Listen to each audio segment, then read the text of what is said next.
Funding for To the Contrary provided by the E. Rhodes and Leona B. Carpenter Foundation, the Park Foundation, and the Charles A. Freoff Foundation.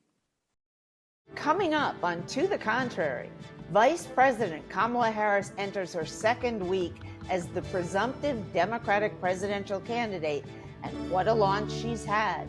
But who is this authoritative, intelligent, only recently powerful woman? We'll give you insights into what made her the woman she is and where she stands on key issues.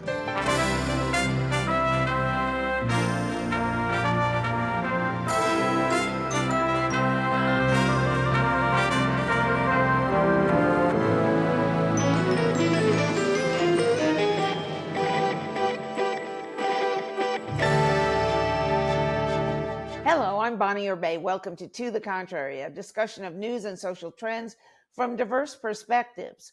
Today's topic: who is Kamala Harris and where does she stand on important issues? Joining us are Republican consultant Rina Shah, Dr. Sharon Austin, University of Florida professor of political science, and Kelli Goff, political reporter for the Daily Beast. So Rina, let's start with you, because she has, as we were made painfully aware by former President Trump before an appearance this week on National Association of Black Journalists, she is biracial. And he was talking about that he always knew her as Asian, but actually from my perspective and doing background reading on her, she was raised by her Indian mother to be she and her sister, to be Black women. You have immigrants in your family.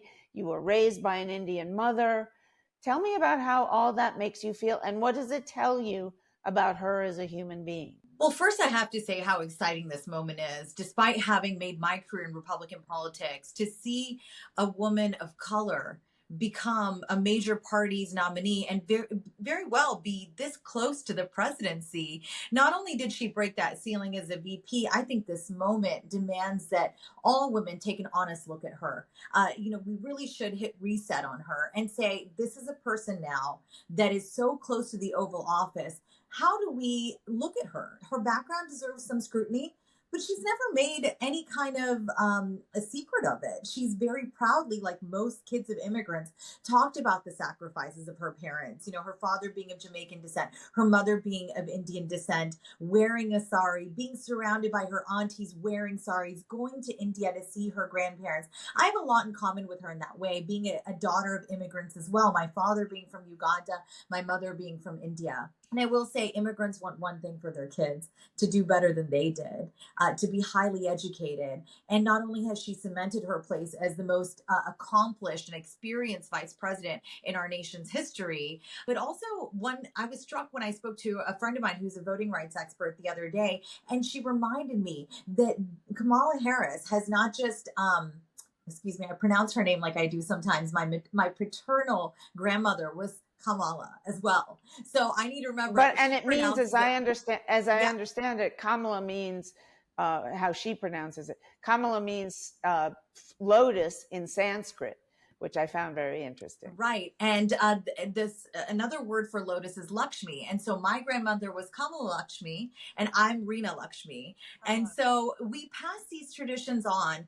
And it's really, really important to me that people know this about Kamala Harris, that she won election at local, state, and federal. Now, I may have policy differences with her, but I can respect that and I can admire that. I have 3 little girls I'm raising with brown skin that I am teaching these same things to. So it's hard for me to look at her and say, gosh, is she getting treated fairly? I don't think so. I think, unfortunately, we are a country that still has a lot of problems when we see women in leadership. We unfairly use a different rubric for them. You know, kids coming up in American schools are taught, go chase your dreams, go be the best at whatever you do, whether it's academics or athletics. And I just see that woven into the experience from both of her parents. And yes, her mom was more predominant. And if I have to venture a guess, she is from the southern part of India, which is more matriarchal. So I'm not surprised her mother had such a predominant role in her life, but also took the fact that her husband was Black, and you're in America. So be a Black and American as in well. the 1970s. Yeah, But I know it was let me jump in here for a Yeah. second, because I want to bring in Kelli. Please. Kelli, you have a different perspective. Explain to you write for the Daily Beast, and you had a column about being a Black woman and reacting to Kamala Harris. Tell us about that. The first column I wrote for the Daily Beast, I think it was 2 weeks ago, Bonnie, I discussed on your show, which is about the double standard, right? To have a lot of men, particularly some white men, who have much shorter resumes than Kamala Harris, who had the audacity to say she was unqualified or to refer to her as a DEI candidate. And these were literally men. And some of the men she was being talked about being pushed aside for, including Gavin Newsom, who I would say is less qualified. That was column number one. Column number two, which is more recent, which I think you're referring to, is the one where before everyone had finished coalescing around her, I crunched the data and talked about as a Black woman why, for the good of our country, I hope she would step aside. Because as the data, which some of which has slightly improved, but not really, showed that while she does slightly better than Joe Biden with certain demographics, including Black women, she's actually quite behind President Obama in terms of favorables, including with Black women and Black men. Now, some people would say it's not that relevant, right? That Barack Obama has 90% favorable, but she's at 77%. And the point that I made is if you look at the swing states, that's just enough to make a difference in states where it really matters. Because, for instance, Obama won North Carolina because his Black turnout was just so sky high that it helped to balance out anywhere that he struggled. I do want to get Dr. Austin in here. Thank you so much for joining us. You are a professor of political science at University of Florida. You are writing a book about Black women and the presidency. Were you envisioning somebody like Kamala Harris when you decided to write that book? I was. I think that she has the type of multiracial appeal that will bring the kind of coalition that's similar to the one that Shirley Chisholm attempted to put together way back in 1972, that Barack Obama successfully put together in 2008 and again in 2012, in terms of it being multiracial, in terms of it being multi-ethnic. And even I think she has the type of appeal to independence that's going to really, I really have a really good feeling about it. She's doing all the things that she needs to do to win the election. Certainly the excitement that she has created just shocked me. Two or three things about her first week and a half shocked me. The doing a rally in, I believe it was Atlanta, with Megan Thee Stallion, yeah. And they had to turn away thousands and thousands of people who wanted to see her in that rally. This was a problem at one point for President Trump in his first election, but it certainly has not been a problem for President Biden during the initial parts of his campaign, or any part of his campaign, really. She can appeal to diverse groups, but here's the challenge. Alex Castellanos, who I think has covered more elections than I have, and particularly in terms of the voters that determine elections. And he just made this point yesterday that for her, this election is all about Rust Belt voters. I don't think Megan Thee Stallion helps with them. And unfortunately, as a Black candidate, she can't afford to have. Yeah, but young voters, but get to young voters, because I will absolutely she is energizing. She is energizing young voters of all colors, like I have never seen since I was a teenager, and the Vietnam War was the energizer at that point in time. As a Black woman, I like Kamala Harris. I respect Kamala Harris. I spent a lot of both of my pieces making that clear. I think it would be very exciting to see her as president. All I am saying, to quote my mother, who pointed out, you're not trying to rain on someone's parade, you're trying to warn of the thunder and the lightning. And I think a lot of what you're speaking to of this enthusiasm is people not actually doing their jobs in talking about how that translates at the polls. And what I'm saying to you is, if you look at the latest data, for instance, the Wall Street Journal poll that have been going back for the entire year, Democrats are poised to lose young men under 30 for the first time in decades in an election. That was with Biden at the helm, and they're not seeing Kamala Harris move the needle with them. Now, to your point, if she can mobilize and inspire younger people of color to vote, then that's great. Whether or not which Obama did, but again, she's not doing as well with some of the other groups. For instance, is that because she's a woman of color as opposed to a man of color? She's actually polling fairly badly with non-Black minorities.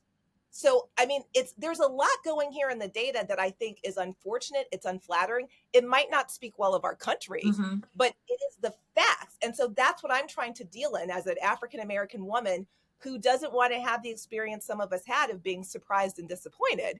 Let's get back to Rina. You are a Republican strategist. You watch data very closely. Do you think people of color are reacting to her the way Kelli is saying that they are? Well, Kelly's right to mention the data that shows that we should be concerned about where she's able to lock up this win.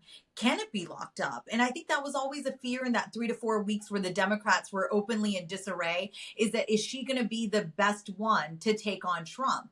And look, I have remained Republican for years despite opposing former President Trump. I think he's antithetical to conservatism. He's proven that in many ways. Just this past week at the National Association of Black Journalists, he took a tone that he would not take with other people. Let's be very clear about that. He takes that tone with women because he knows he can do it. He knows he can get away with it. At the end of the day, I love America so much, but I do find this country to be more sexist than it is racist.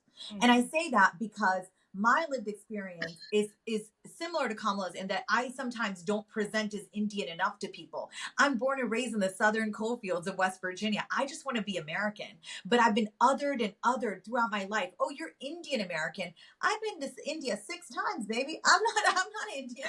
I'm just saying I'm very proud of my heritage, but this is what women of color are always up against, being othered. And when I saw Trump talk about her that way, that she leaned into her Indianness when she was running for Senate in California, and now she leans into her Blackness. And I'm like, can't she just be Kamala Harris, who is biracial? Also, but wait a second, and I'm playing devil's advocate with you. But she also has, more recently, she has switched to identifying herself as American and not, as she did earlier in her life, as one of her 2 racial identities. And that seems to me to be an effort, and Dr. Austin, if you could please weigh in on this, that seems to be a way of unifying the country, trying to help rid the country of the major divisions that we seem to have based on race and as Rina pointed out, just as much, if not more so, gender. Yeah, I'd like to respond to the comment about why can't she just be Kamala. I think that in my research, I wrote a book a few years ago called The Caribbeanization of Black Politics. And I wrote about what's called the one drop rule that was put in place in the 1800s that said basically, regardless of what you think you are as a person of color in our country, if you have one drop of black blood, is the way it was phrased, you are black. And I think a lot of people who have multiracial identities have to deal with that. And that's why her mother raised her as a black woman, because I think Halle Berry mentions...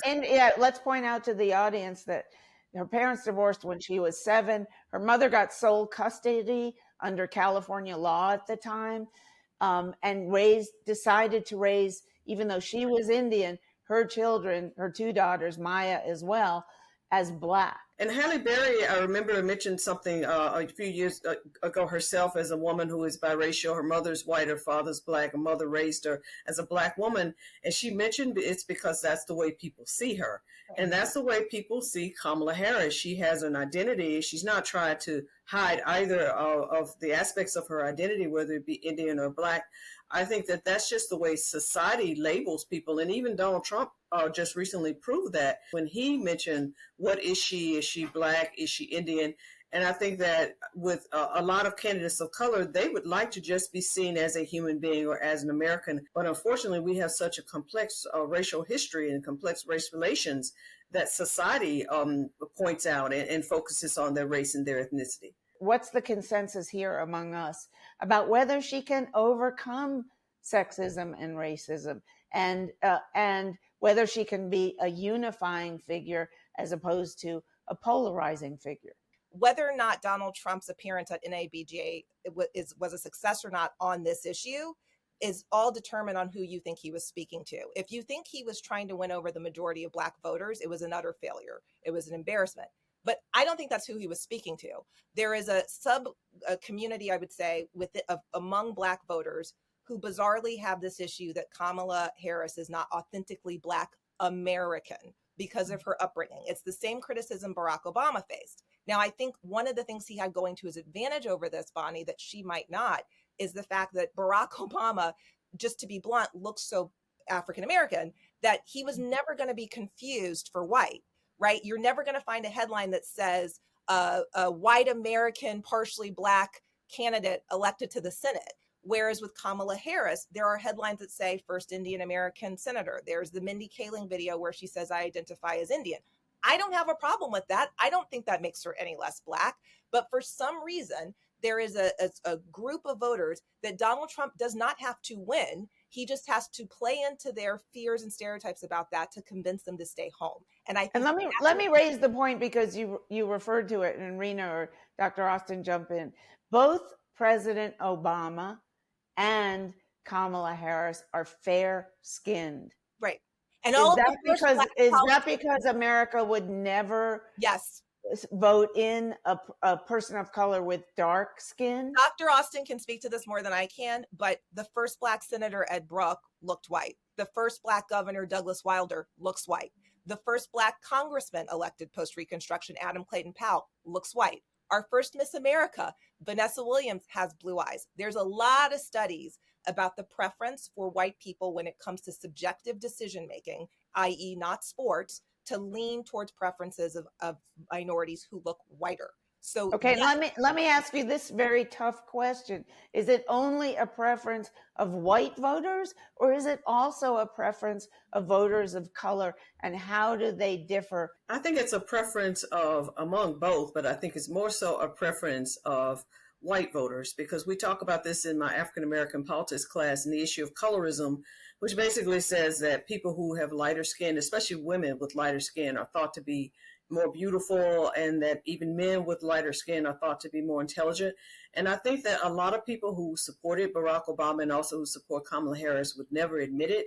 But I do think that colorism has a lot to do with it. In my class, we compare Kamala Harris to Stacey Abrams, for example, who ran unsuccessfully for governor of Georgia twice. In 2018, she came close to winning, but in the end, she lost. And as you know, Stacey Abrams is a dark-skinned woman with natural hair, more, I guess, what we would define as more African features.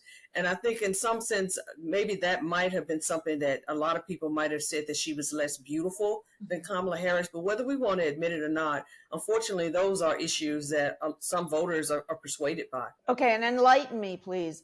The voters who prefer light-skinned candidates of color, does that include people of color themselves? I would say yes, that it does. Yeah, I mean, I'm raised up with that, and I'm struggling with it as I'm a mother now too. My 8-year-old just came home from summer day camp, asked why her hair wasn't blonde. 8 years I haven't gotten that question from her.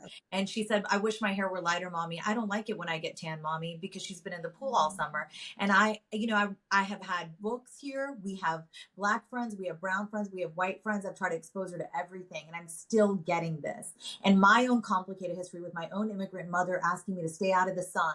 Oh, wear lighter foundation. Me looking at myself when I walk the halls of Congress and catching myself in the mirror when I'm with a group of my white congressmen, who's my boss, and other people who work for him, and realizing and feeling like I wasn't beautiful because I didn't wear foundation that day. Well, now all your friends at To the Contrary know that is not the case. Exactly, but it's time to switch topics now to the candidates' top legislative priorities.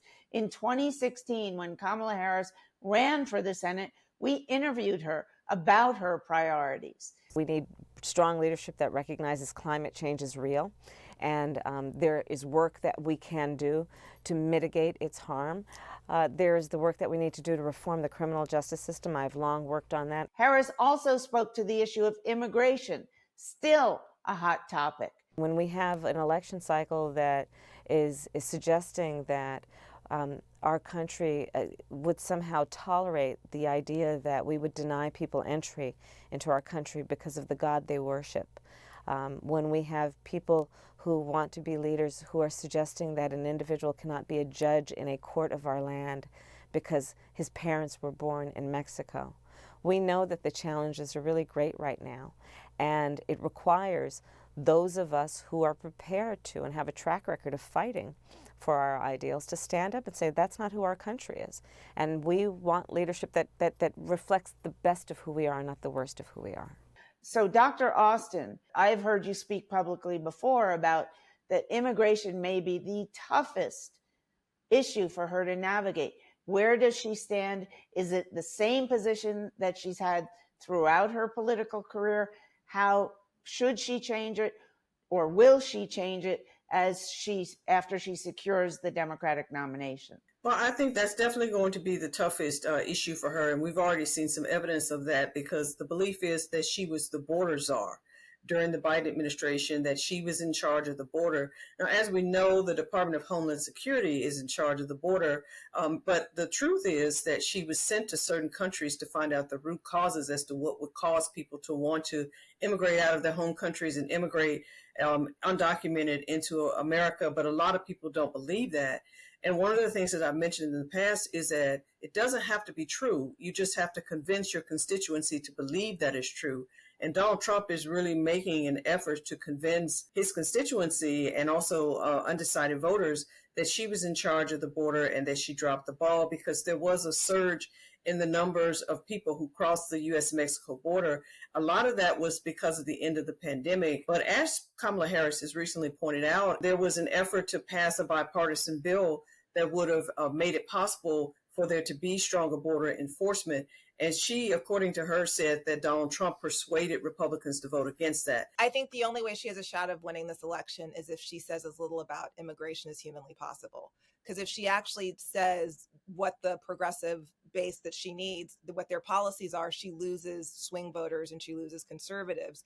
And if she actually leans into what Obama did, which was actually deport a lot of people, then she loses her base. So I think it's one of those issues where she as little said as humanly possible is the only way she has a shot to the White House. Interesting. Rina, do you agree with that? Somewhat. Now, of course, we've seen the Harris campaign come out swinging, saying she was never officially the border czar. But in the minds of a lot of Americans, we all were really paying attention, right? In that 2020 to 2022 timeframe, as we were coming up out of the pandemic, there is a sense that this administration failed us on the border. All of us sitting here know that there are so many more factors that led into that. But what we saw at the RNC this past month was calls for mass deportation, tying immigration, illegal immigration, these migrants at our southern border, directly to crime and public safety. And that's where I'm seeing it stick with center-right women and independently minded women, that they too are quickly going to the border when they talk about Kamala Harris. Because for me, there's 4 buckets. There's economy, immigration, public safety, foreign affairs, and then abortion. And we know on the 4th point, she's going to be masterful. Immigration is really the place where, even though she put out a good ad this past week, she's either got to keep quiet or go a couple miles further than this Trump-Vance ticket, which is, again, unfairly casting her as having failed. If Kamala Harris were not a woman and were not a racial minority, weighed down by some of all of these other expectations that come with that, then what she could say is speak honestly and say, most migrants aren't criminals, but some have committed crimes. There are women who have been murdered by migrants, and it doesn't make me less of an American to talk about that. But the fact that she won't say it, other Democrats are dismissive of it, is not going to help her with some of the voters she needs to win. And that's what I mean about her being stuck between a rock and a hard place and probably saying as little as possible. I want to get to, and we're about out of time, but her position on abortion rights. She has returned the language to the language that existed politically around that topic right after Roe versus Wade was handed down. She talks about it's a woman's right, a woman's choice. She does not talk about it's between you and your doctor, which some women might interpret as meaning giving the doctor more control over your own life and your own body than you want to give. So her position is stronger. Dr. Austin, is that going to be a winning position for her? I think the fact that she needs to get the support of as many women as possible, especially women who are not in favor of things like Project 2025, which is being tied to the Trump administration, women who are pro-choice, women who believe in reproductive rights. She really wants to get those votes of those women who live in those suburban communities, especially in the battleground states. So I think the more she talks about issues like abortion and shows the differences between her position and that of former President Trump, I think the stronger a candidate she'll be. I agree with Dr. Austin, but I would like to add, and maybe this is controversial for many folks, but I don't believe this election will be won on the margins with Black people and people of color. I actually believe it'll be won and determined, the outcome will be determined by white liberal people. So we know who suffers when there's a cutoff of access to reproductive care. To me, it's a private decision. But we know that Black and brown women, particularly women of lower socioeconomic status, do suffer. But are these the women that are going to take that issue and, determine the outcome of this election? No, it'll still be white liberal women. So in that regard, I do agree with Dr. Austin and who needs to hear this message. But I also think women are not a monolith. And these other issues, such as economy and public safety, are front of mind for all women. You've got to be thinking about what's front of mind in November, and we've got a long way to go. Well, thank you all for your keen insights. Really, I learned so much from you, all three of you, this show. Thank you for joining us, and we want to have all of you back, as you all know. That's it for this edition. Keep the conversation going on our social media platforms. Reach out to us at To The Contrary, and visit our website, the address on the screen. And whether you agree or think to the contrary, see you next time.